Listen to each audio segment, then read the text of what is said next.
Thanks for coming to the talk today. It's really wonderful to be here. The hospitality has been very, very generous. It's enabled me personally to reconnect with old colleagues, to meet new people, to have wonderful and inspiring conversations with some of the exhibitors and other people I've had the opportunity to meet as well. As was mentioned, so my name is Brian. I'm a partner at BIG in Copenhagen. For those of you who don't know us, the office was born and bred in Copenhagen. We have about 750 people globally today, about 30 different nationalities represented in our Copenhagen office alone, which has about 300 people, 6 offices globally, starting from Copenhagen, and then New York, London, Barcelona, Shenzhen, and then finally now Los Angeles. But you could say that fundamentally as architects, one of the ways we think about the world and think about projects is to ask the question, why does a building have to look like a building when every context is different, every client is different, every mix of program is different? So we really like to interrogate the very basis for design to think about what the future could be. And when I was a younger architect, and BIG was younger as well, this is about coming to 13 years ago now, we were invited to participate in a competition for a new waste-to-energy plant in Copenhagen. About more than half of the waste in Copenhagen is burned as waste to energy. The vast majority of the remainder is recycled, with a small amount of it that goes to landfill. And Copenhagen itself is serviced by 2 waste-to-energy plants that are located very close to the city center, so it provides about half of the electricity and power to the citizens of Copenhagen, and it has to be located close to where its constituents are, simply because of the loss factor with the electricity and hot water, the transmission over long distances. You can see over here the historic city center of Copenhagen, very visible and tangible in the skyline with the chimneys. And typically in most cities, and typically what has been done in Denmark, is to approach it as an exercise in creating a box around the plant that has some kind of facade and then a fence or wall around it, so it becomes a fenced-off place in the city. But we realized that this plant in particular is quite special in the urban context of Copenhagen, situated in a former industrial area that was rapidly under repurpose for recreational, social, and even residential use. You can see the old plant in the background, sitting in the back of a yachting marina, in the back of a go-kart track, and even a cable ski park that sat directly adjacent to where some of the water from the factory was emitted into the adjacent harbor. So something that was very much a part of the urban sort of structure of the city. For those of you who've never been to Copenhagen, it is as flat as a pancake, but it's a Scandinavian country, so Danes love to go skiing. In fact, the last week 7 in the year, is officially the ski week in Denmark, where everybody goes skiing for a week. And Danes will often travel 3, 4, 5, 6 hours to neighboring Sweden to ski on a hill that is, say, 90 meters in height, the exact height that this plant would be in elevation. So we said to ourselves, since the Danes love skiing, there are no mountains in Denmark. There are barely any hills in Denmark, but we apparently have mountains of trash. What if we simply took a literal section of ski slope and placed it on top of the waste-to-energy plant to create a piece of social and recreational infrastructure in the heart of the city that could be connected to everything else around it? And I'm going to explain why this makes sense. If you look at the basic volume of the waste-to-energy plant as an engineering solution, and you were going to build a box around it, it slopes from high to low. So we said, what if we just took a minimal envelope and wrapped it around it, so we're not creating additional mass, additional volume, additional area. We can connect it to the ground on one side. We could create a park that is an extension of the existing recreational infrastructure that takes you to the top. Maybe you even have a lift that takes you on the inside of the plant from bottom to top, so that you can access the slope, from which you would have a diversity of different slopes you would be able to ski down. This is the plant as it was just after completion a number of years ago. And despite the fact that you have a kind of quite organic piece of landscape on the top, it's really a very tightly engineered building at its heart. And I'm going to go through this section just to explain why that makes sense. At the low end, you have the tipping hall, where the trucks come in to put the trash into the waste bunker. There's a giant claw arm that comes down that lifts the trash up into the furnace that then powers the turbine and the boilers. And about a little bit over half of the internal volume of the plant is actually used for the treatment of the flue gases that get emitted from the chimney.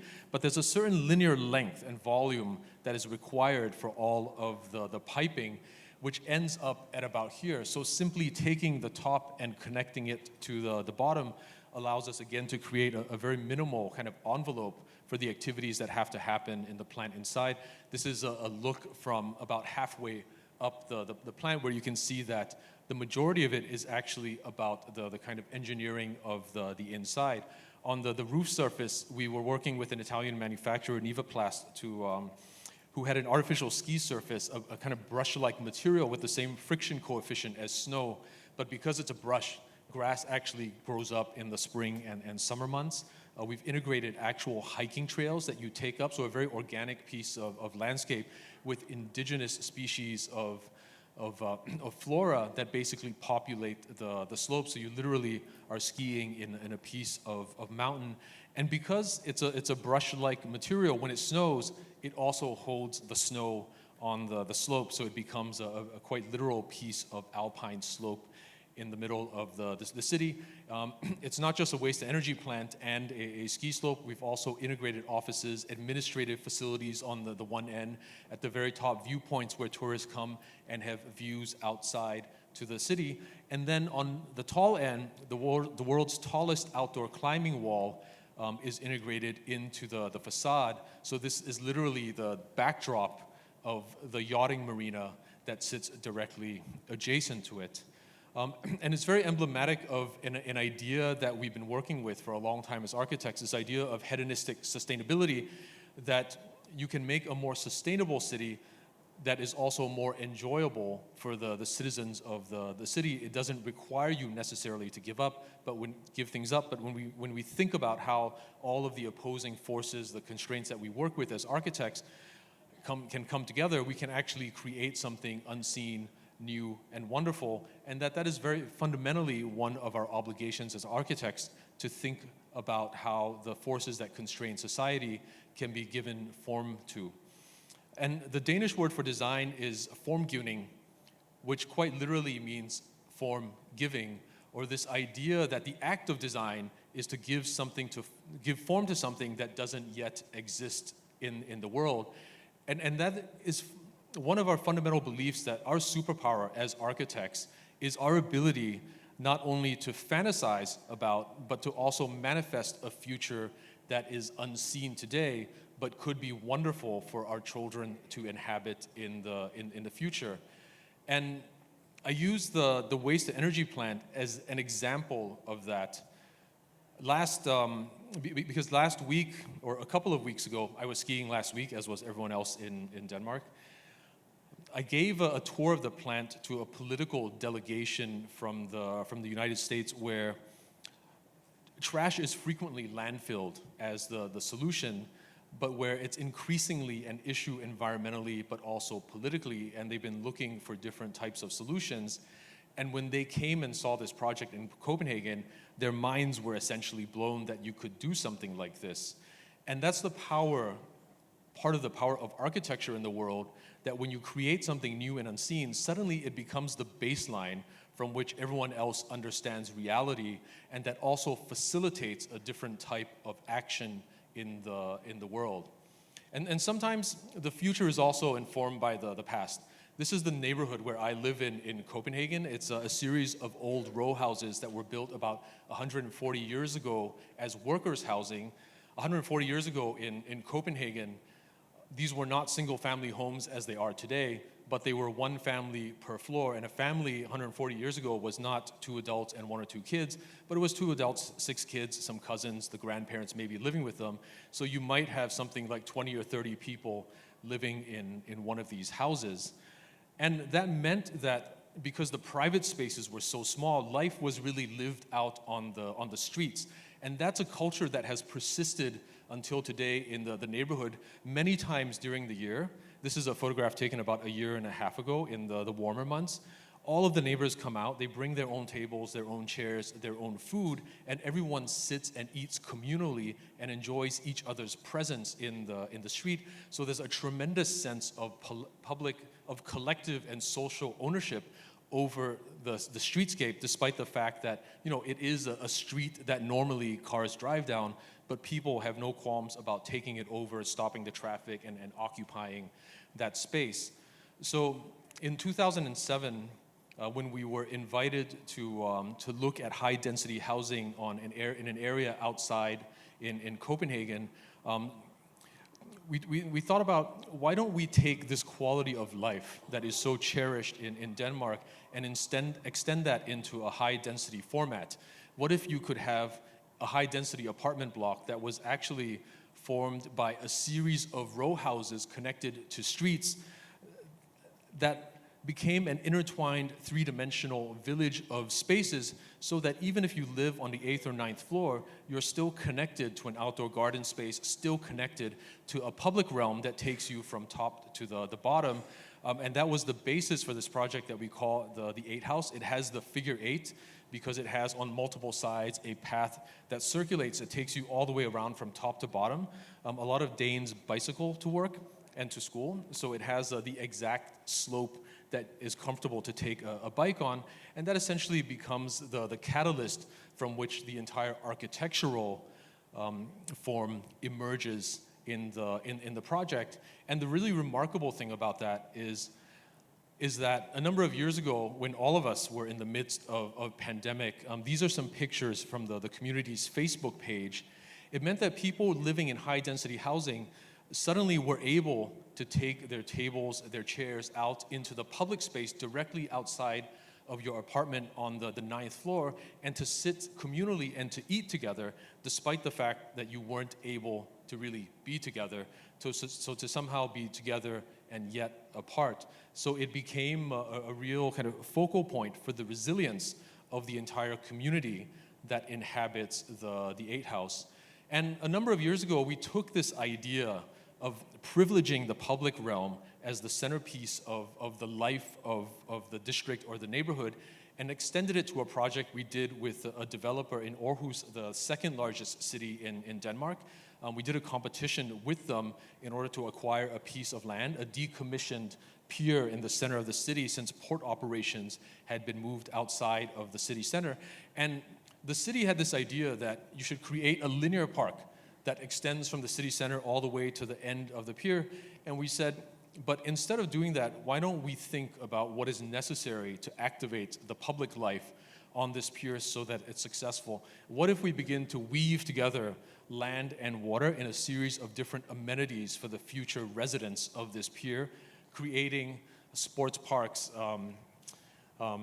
different types of retail amenities, a children's theater, a harbor bath, a pool that you can go into, and then that gives us the residual space after the public realm is defined that become the building plots that are then extruded to the amount of FAR, the floor to area ratio, that is allowed for each of the plots. Their volumes are cut back because, unlike in India, in Denmark, you have the opposite problem that in the wintertime, you need as much light as possible to get down to street level. So that begins to give shape to some of the forms of the building. The centers are excavated, as they are in many typical European perimeter blocks, so that the depth of the units are constrained. They're not too deep. Again, in Denmark, the issue is frequently that you need as much light into the units as possible, but that also creates a private space for the residents of each of these blocks, as opposed to the public space that sits on the outside. This is the master plan as a rendering that was submitted as a part of the competition process. This is what is built today. We're still working on the last piece of the master plan here.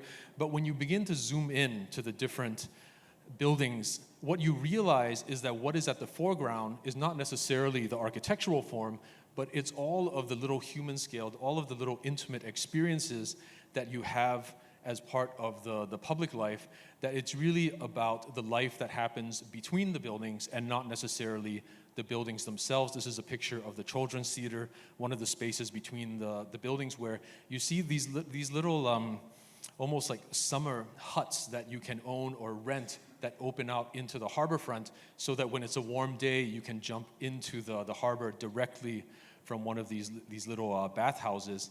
As part of the project, we also created these harbor baths that are connected as part of this interweaving public realm on the waterfront. The mean temperature in Denmark throughout the year is 8 degrees Celsius.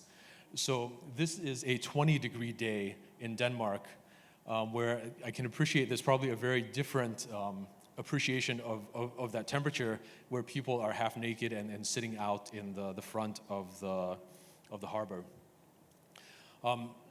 And sometimes we design for a different scale of people.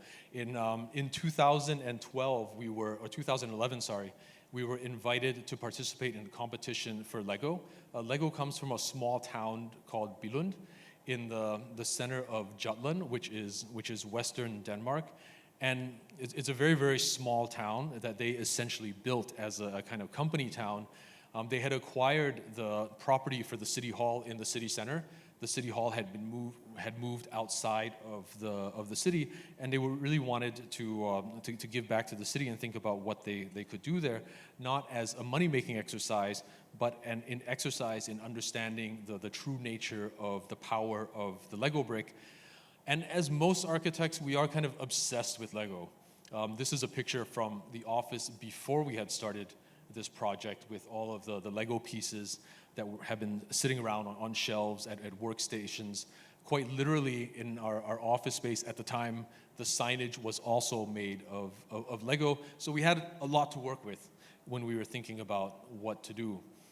And we were very fascinated by this idea that essentially a Lego brick, if you think about it, as a singular module, is something quite abstract, but becomes the bridge between fantasy and reality. And what Lego was very interested in was understanding how that works with cognitive development and creativity, especially through childhood, and that this project should somehow support that. So we had this idea of creating a village of different types of activities and zones that are about the different aspects of cognitive development between social skills, the sciences, storytelling, for example, but that somehow, just as Lego is somehow a totalizing element, that the building would also become a hybrid. It wouldn't be just a building, but a hybrid of landscape, of architecture, something that is inhabited inside, outside, from which you would have views of the city, a lot of visual porosity on the interior spaces as well, but really something that, again, that is architecture above, below, inside, and out.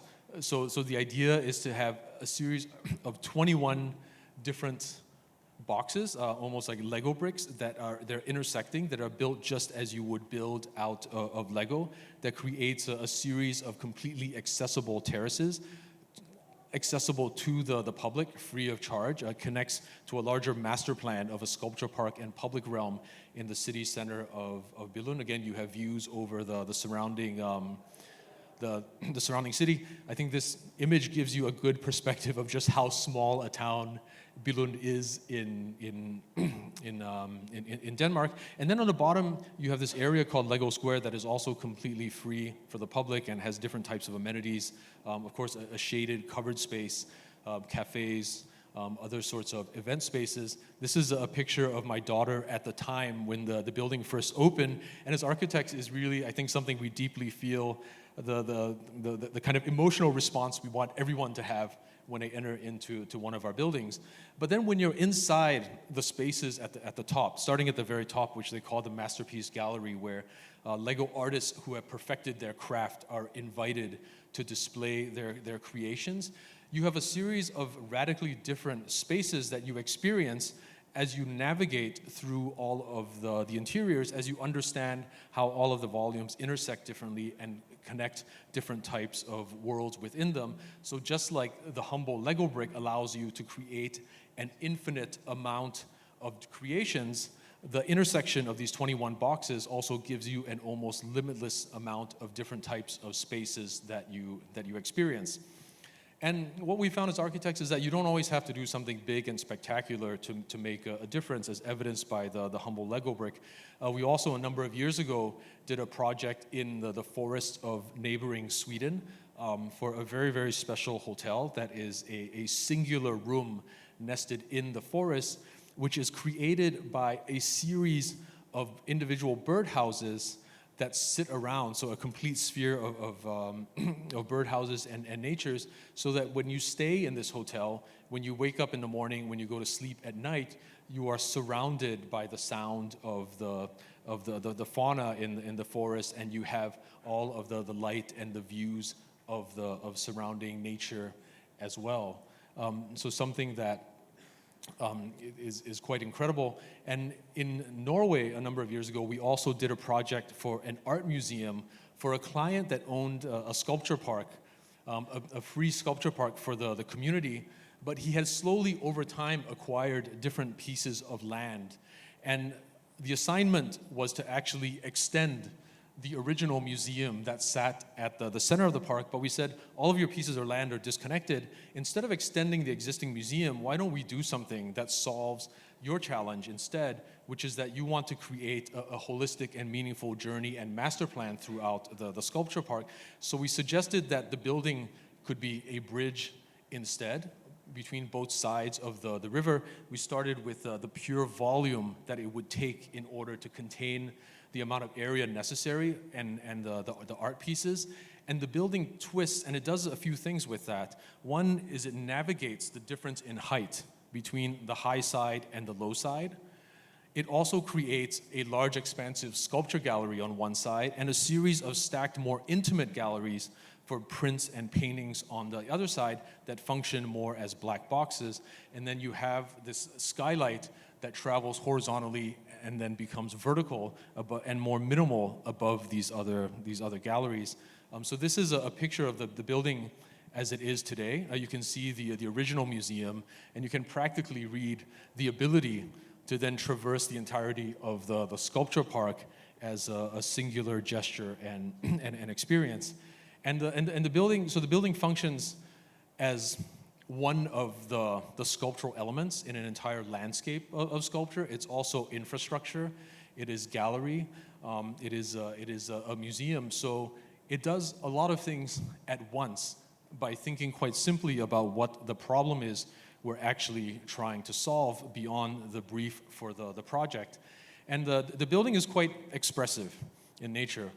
But I think what is really cool about this project is that it's made of a series of very humble, extruded linear elements that are arrayed around a curve so that there is a modularity, a repeatability, and a certain amount of pragmatism from which the whole building is constructed. That idea is taken to the interior as well, where all of the elements are completely linear.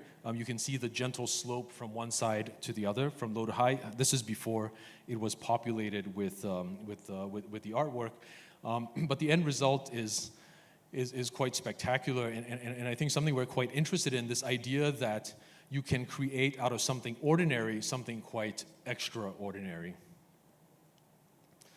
A couple of years ago, continuing along the theme of waterfront culture, we won a project for a new Philharmonic Hall in Prague. A cultural building of that scale hasn't been built in Prague for the last, or in the Czech Republic, I should say, for the last 150 years. Prague is an incredible city from its relationship to the Vltava River at the bottom, to the topography of the city that leads you up to very kind of iconic elements such as the Prague Castle. The site we inherited, though, is difficult to say the least. It's a hub for infrastructure, transportation infrastructure in the city. There's a rail line on one side, a metro that goes underneath, a highway on two sides. It's next to the water, so there's a high water table. And for those of you who know about the planning of Philharmonic halls, it's practically the worst place in the world you could plan to place a hall, with all of the requirements for acoustic isolation and the performance of each of the individual spaces. And yet the city of Prague has a history of building important cultural institutions along the waterfront. The Rudolfineum, where the current Philharmonic Symphony is located, plays along the waterfront. The National Theater, similarly, is along the waterfront. And the Vltava River that cuts through is very important in the entire psychological thinking about not only Prague, but of the Czech Republic as a whole. It practically goes through the entire Czech Republic. Entire symphonies have been written about it. It starts in the highlands of the Bohemian forest. At the source becomes a stream, a river, a lake that begins to provide power, that begins to carve out the topography of entire towns as it makes its way through the valleys and finally into the city of Prague. So there's a very important journey and relationship to this river, not only for the city, but also in the Czech national psyche as well. And then when you get to the city of Prague, it's really a very topographic city with layers and layers of public realm, starting from the riverfront and how it's occupied in the summertime, the bridges that are, of course, a little bit elevated that connect you to the different plazas and the public realm in the city center, the streets that navigate the adjacent topography up to the series of belvederes and different types of rooftops, including the Prague Castle as well. So just as the water journey was important, the kind of topographic journey through the city has been very important as well. So we said, why don't we use as our starting point the perfect diagram for how you would plan a Philharmonic Hall, something as simple as a stack of boxes, so both in section and in plan as well, a series of 3 halls that are connected by a public space, one that fronts a plaza and one that fronts the river.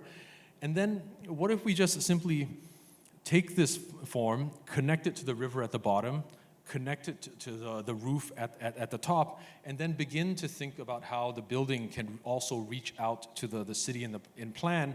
So you have a journey that starts at the waterfront, takes you all the way up to street level to significant public space, and then going up to the top of the building, which similarly reaches out into the urban context in different ways to provide different views and appreciations of the city. So a journey that, again, from river all the way up to the roof that takes you through different types of urban and programmatic experiences. This is a rendering of the project from a number of months ago. It's currently in the detailed design stage. From the adjacent bridge where you can see the significant public plaza and connections all the way down to the river, a sense of some of the views that you begin to get as you traverse some of these terraces, again, all the way from the river up to the roof. And we've taken these ideas into the interior as well, so that in the interior spaces, the access to the different performance halls are also with a series of elevated balconies and terraces that move in and out and give a lot of visual porosity and create an almost kind of Pyrenean experience of some of the interior spaces. The ideas for each of the halls is that they refer to a very specific Czech culture and or material. So the main Philharmonic Hall, for example, with wood from the Bohemian forest, there's an incredible culture of glass artistry in the Czech Republic as well. So for the reflector at the top, we're imagining a series of glass bricks that have the density to reflect the sound, that are hanging as an incredible chandelier from the top that can also be luminescent. A smaller chamber symphony hall clad with stone, so something that has the weight of, for example, adjacent Prague Castle brought into the new Philharmonic Hall.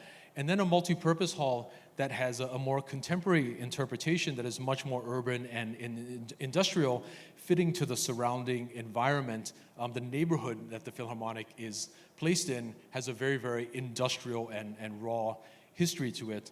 And then there are all sorts of other public programs that are directly adjacent to and connected to the terrace, so that if you're a citizen of Prague, you can walk up the terraces to the 3rd floor on the outside and go into, for example, the Creative Hub, where there's a library and other workshop areas.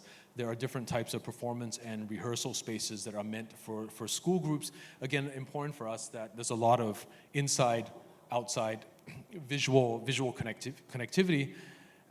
F&B establishments at the top, and I would say that the guiding rule for this project is that unlike other high palaces of culture that are quite common in Europe, a place that you might go to once in only a while for a performance, we really wanted this to become an extension of the public realm, a vital part of the everyday heartbeat of the city. So architecture, again, that performs on multiple scales, and maybe in a way that is a little bit unexpected from how you would traditionally approach it. And continuing along the theme of roofscapes, this is actually a photograph and not a rendering. We're also opening this year a museum in Suzhou, a very historic city in China, where you have a strong interplay between tradition and modernity. But it's also a city that is very famous for its garden spaces and pavilions. It's been featured in numerous Chinese films for those of you who are aficionados. And we thought, instead of creating a building as an object here, what if we really embraced the culture of the garden and thought about how the simple path that you take through the garden could become to be intertwined through a series of pathways, a series of shade and shelter canopies that then wrap around to become pavilions. So this is actually the very first sketch for that project, which today, this is also a photograph. It's on the lakefront of Jinji Lake in Suzhou. We did not do the Ferris wheel. It's a bit of a tourism infrastructure we've inherited. But you can see there's a very, very expressive roofscape and maybe a certain density when you look at it kind of diagonally from a bird's eye view. But when you begin to approach the building from the city side, from the urban experience, it's really a very experience as a series of very open and light canopies that begin to come together, where all the paths begin to lead you to some of the larger experience and museum spaces, but where, again, the interplay of light, of shadow, of nature, this idea of transitioning through different types of gardens is very important as part of the overall experience, and just a view from the waterfront. Again, it's opening later this year. You can still see some construction and other fencing in the foreground. And then a couple of years ago, we finished this project. We're getting closer and closer to India geographically. This project in Singapore called Capita Spring, a 280-meter high-rise tower in the city center. And essentially, the client had inherited almost this piece of land that was an amalgamation of different parcels that had been put together. But one thing they were struggling with, and the city was struggling with, is that the central business district in Singapore had over the years become a place that was really only lived in from 9 to 5 and dead outside of those hours. So they really wanted to explore ways in which they could really extend the living hours of the city. So from a programming perspective, we were looking at a lot of office space, some a hotel component, some retail that is placed on the ground floor, some hawker centers to activate the ground plane and the public realm. And we said maybe we could lift the hotel up so that it sits higher and everyone there has access to the amenities on the podium. We have the office sitting at the top, which makes sense. You also have more commercial value from the views for the office and the hotel because it is the biggest component in the project. And together with the client, we realized, okay, but maybe we really lift the office as high as possible to 280 meters because where the building is situated, you have incredible views out to Marina Bay and Marina Bay Sands, which is kind of the postcard view of Singapore today. But what that does is it creates all of these gaps. So that the building is almost like a kind of shish kebab, where you have a gap in how you meet the floor, a gap between the hotel and the offices, a gap at the very top because you need all sorts of technical equipment and overruns. And we said, what if we then take this as an exercise in where we really think about the office and the hotel as more kind of generic spaces that could be designed with maximum efficiency in mind. They could be more geometric. Maybe the spaces in between are where more organic human life also plays out.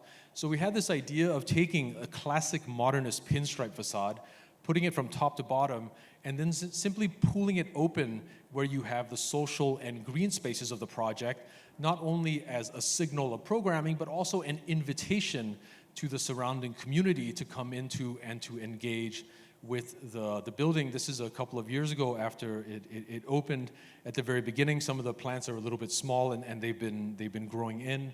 They were just fresh from the nursery. As part of this exercise, we also pedestrianized neighboring Market Street, so that providing shade, trees, community shaded spaces adjacent to the lobby of the building. The ground floor podium is also occupied by a hawker center. When I first arrived in Delhi, I was told that I had to be very cognizant that Indians don't eat to live; they live to eat. And I think the culture is quite similar in Singapore.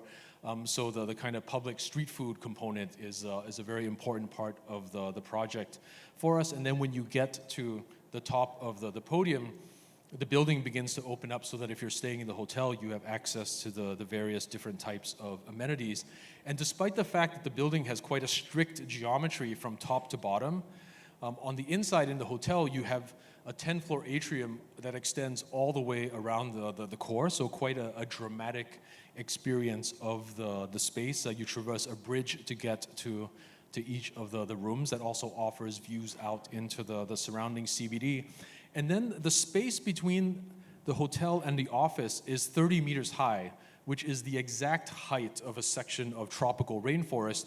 So we said, why don't we populate this as though it was a tropical rainforest and think about programming the different layers of the forest from the canopy all the way through the midsection and down to the ground in a gradient of different types of activities, from live at the bottom connected to the hotel, play, and then to work connected to the offices on top. So you have, I don't think I have maybe I have the capability to go backwards. Yes. So cafes at the bottom with outdoor dining spaces, a series of meandering gardens that go around the core and take you up throughout the spaces. Some of these earlier images were taken just when the building opened. This was last year, so you get a sense of some of the lushness of how the plants are really coming in and beginning to invade all of the social spaces of the project. And then at the very top, there's a cascade of different garden spaces that are connected to restaurants and bars as a kind of amphitheater at the top. It's actually quite a well-known tourist spot in Singapore now because it's the highest free lookout point in the city. You can see everywhere around. There's the postcard view of Marina Bay Sands. But I think what is really important about the top of the project is something quite small but also quite significant. And it's that there are a series of urban farms that sit at the top that basically produce between 80 to 90 kilograms of produce a month that goes to all of the restaurants that occupy the project. So everything they use, in terms of vegetables at least, is locally sourced from the building itself, and it's become so popular, they've actually asked to take over the entirety of the rooftop as an extended urban farm for their use. And I think there's something quite significant about that when we think about resources and scarcity of resources, land particularly in a place like Singapore where there isn't much of it, and how we can live more sustainably and more locally in our cities. We actually, in November last year, were invited to the city of Frankfurt. This is St. Paul's Cathedral, the place of the birthplace of German democracy, where we won the International High Rise Award for the best high rise in the world. And actually what I wanted to do now is, so Vinish Sethi that you see over here, and he's sitting in the back, is locally born and bred in Delhi, was actually the project manager that delivered the project. So there's a very tangible piece of India in Singapore. And for the last project, I thought I would show something we're doing, and again, geographically getting closer and closer to India in the Kingdom of Bhutan, where we've been invited by the king to look at a special administrative region called Galefu they've set up on the border to India, basically an area where they want to create a new city to attract a lot of the young Bhutanese who are moving outside of Bhutan because there are more attractive economic prospects elsewhere. And Bhutan is very interesting because alongside typical economic measures like GNP, they treat equally important the idea of gross national happiness, and they have a series of 9 different happiness indicators that they work with. And what we've done is to think about how that can be translated into a series of 9 different Buddhist design principles, and then very tangibly how they can be translated into then a series of urban design principles for the city that we are beginning to master plan with them. And it's called the Galefu Mindfulness City, where the idea is that beyond being a special economic zone, it's something that has to be balanced against ideas of spiritual heritage and local tradition, where instead of displacing nature and agriculture, it's something that is integrated and enhanced within the city as much as possible, sustainably powered. I believe Bhutan is the only carbon negative country in the world, so something to think about there. But where really it's very community, human scale focused for collaboration, togetherness, but then very pragmatically also solving the root issue of economic advancement in the kingdom of Bhutan and keeping the youth. Galefu is located at the very south of Bhutan. It's on either side straddled by a nature reserve. This is the border with India. And unlike most of Bhutan, where when you think about it as a very kind of mountainous and alpine topography, this part of Bhutan is a tropical plain, essentially, but also quite significant. It sits along this plain several elephant migration routes that come down from the highlands of Bhutan into the northern parts of India. So we said, as a starting point, why don't we take as a guiding principle the preservation of some of these conservation zones that become some of the main axes along the city. It's also a gravity-fed watershed. So what if we then preserve the watershed running from high to low, and then the city essentially can occupy a series of different terraces, almost like rice fields, from top to bottom, and can be populated with density ranging from lower density agriculture at the top and getting more and more dense as you get to the border with India, which may not be very visible, but is a dashed line at the bottom, and then to create some longitudinal connections with a series of bridges over the various rivers that flow from top to bottom. So when you look at the master plan, you can see how it is quite literally given shape to, carved and formed by nature, rather than the willful application of a grid or an architectural concept onto the top of the city. And then what's been very rewarding for us as well is working with local Bhutanese craftsmen and architects. Timber is an incredible resource in Bhutan for building, and we've been working with them to really try to understand what that means in terms of how you both honor the heritage they have, but to think about it in a contemporary way, the different aspects of building and how that can come together into different modern typologies, but that again are really based on principles of heritage and craft, something that also contributes to a productive local economy within the city. And from there, what we've done is to create almost a matrix of different typologies of buildings that can come together to form different types of neighborhoods, from low density to high density. So you might have some spaces in the city that are almost exclusionary and very meditative in terms of the relationship to nature. Buildings integrated into mountainous paths with agricultural areas, but that also come together in more urban districts, but that are really built around and centered on the social and public, the communal realm of the city. And then for each of the bridges that connects longitudinally, since we have to put the money into the infrastructure of the bridges, we said, why not make them each a special element in the experience of the city? So a building that is also a bridge, which becomes a craft center that you experience as you traverse from one side to another. Different types of educational institutions and universities that have a lot of porosity and visual connectivity. Different types of marketplaces that inhabit the bridges. So very much in the tradition of kind of many old Western cities, such as Florence in Italy.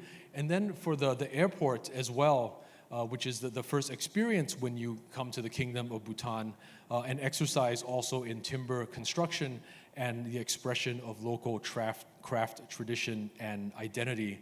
And then as one last element, that is a bridge that is, but also a dam to provide hydroelectric power, very inspired by this idea of Indian stepwells, which are quite spectacular in their own right as a form of technology for providing both the harvesting of water, but also the access to water for surrounding communities. A dam that is constructed almost as a gigantic stepwell, where the technology and science of energy production is integrated with the spirituality of a temple and appreciation of nature.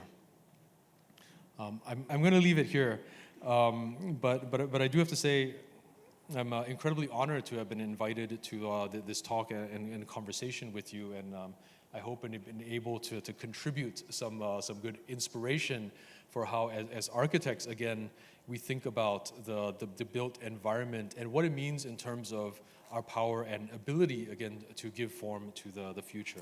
So, thank you.